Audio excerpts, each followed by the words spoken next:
Hello, everyone. I just wanted to take a second to go through the champion Tryndamere, and um, I've been playing a lot of League recently, and it seems that a lot of people don't really understand how the champion works and why people play it.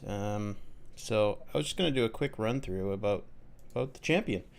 So basically, Tryndamere is one of like the oldest champions in the game, and of the old champions, he's one of the few that really hadn't seen any reworks. He's basically, besides some number tweaks, the exact same as he was when the game was essentially released. Um, you know why that is? I'm not sure. I personally like it.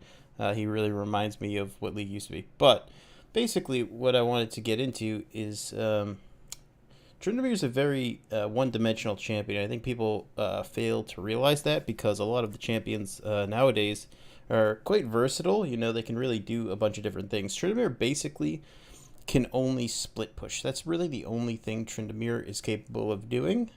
Um, and that can be complicated because a lot of people don't understand split push. But that's also one of the reasons why split pushing is very effective. Um, so I'm going to quickly run through Tryndamere, and then I'm going to also run through the basics of split pushing and why it's important to play to Tryndamere's strengths if you're playing on his team, because he's very much a one-trick pony. So basically, um, these are his base stats. It doesn't really matter. And he's typically considered a very easy to play champion. And while that's true, like the champion itself, it's very simple. You basically just auto attack things and hopefully press ult at the right time. Um, that's not really the difficult part of Tryndamere. The difficult part of Tryndamere is split pushing, which is actually a pretty advanced strategy to understand. So pretty much the reason why Tryndamere is so good at split pushing and so good in lane is due to his passive, which is called Battle Fury. So Tryndamere, in case anyone doesn't know, doesn't have mana. He has what's known as Battle Fury. It's kind of similar to Renekton. But basically, Tryndamere gains 5 Fury each time he lands a basic attack, and 10 Fury on critical strikes, and each time he kills an enemy. That counts minions and jungle monsters. And then after not dealing or receiving damage for 8 seconds, Tryndamere loses 5 Fury per second. So basically, he wants to acquire as much of that Fury and have as much of that Fury going as possible. Kind of like with Olaf, he wants to try to be low health when he's clearing the jungle because it gives him bonus stats. And why the Fury is important and why it makes Tryndamere is because it gives him a huge amount, as you can see, of base stats. So Battle Fury, Tryndamere gains 0% to 35% critical strike chance. So when his Fury bar, even at level 1, is full, he's sitting at 35% crit chance. His other, at least his Q also has a very big synergy with Fury. So basically, his Q is a passive ability but can be activated to consume all of his Fury. Now, it will consume 100% of your Fury when you use it. So the passive itself is that Tryndamere permanently has bonus attack damage and gains additional bonus attack damage per 1% of his missing health. This obviously synergizes quite well with the Last Stand rune. And then if you activate it, Tryndamere consumes all of his Fury and heals himself, increasing for every point of Fury consumed. So, scaling up, this is the passive AD he gets, plus bonus for missing health. And then this is the heal he gets. Has an AP ratio, which can kind of come in handy with cheesy AP Tryndamere builds that you see every once in a while, but it's generally not considered a super strong ratio. It was at one point, but his W is basically like a really soft CC. It essentially reduces the attack damage of all nearby enemies for 4 seconds, and that can be amplified. Sorry, if they are running away from you, because they get a slow. So this can help Tryndamere catch up with people. So this is how it scales up in terms of the AD reduction, and this is the slow percent. And that slow also lasts for 4 seconds along with the attack damage reduction. Spinning Slash is kind of like your gap closer. It can also go over terrain, which is pretty important. Basically, Tryndamere dashes to a target location, dealing physical damage to enemies in its path and gaining 2 fury per enemy hit. Spinning Slash's cooldown is reduced by 1 second whenever Tryndamere hits a crit, and increased to 2 seconds against enemy champions. So basically, if he's critting enemy champions, the cooldown of this gets really, really low. And as you can see, at max level, it's already 9. So if he hits a couple crits, he pretty much gets it again for free. And it scales off of AD, which is great. Tryndamere's Undying Rage, which is his ultimate, is basically like his, I guess, like his hallmark ability. It lets him, well, I'll just read it. Tryndamere gains Fury and becomes immune to death for 5 seconds, during which his health cannot fall below a certain amount. Undying Rage can be used even when affected by crowd control. This is true, although it doesn't work for knockups, so that's kind of something you want to keep in mind. So anything that knocks you up, actually, I don't believe you can activate Undying Rage in that time unless that's been changed. So basically, the only incentive for ranking up Undying Rage is to increase the threshold that you can get taken down to while you're in Undying Rage. And it also gives you more Fury, which is kind of, it's not super duper useful. It's okay. So yeah, that's basically Tryndamere. It kind of explains, it kind of shows that he's an old champion by these kind of numbers and these kind of abilities. They're very simple abilities, and they basically just add to his raw power, right? He gets a bunch of free AD and a bunch of free crit chance. So basically, you want to build attack speed on him and then maximize those free stats. So that's basically the champion. I kind of wanted to go into Tryndamere's strategy and split pushing. So split pushing is kind of like a hotly debated topic. It's really very much a solo queue topic. You don't really see it ever in pro play. And it's also kind of like a high level macro strategy.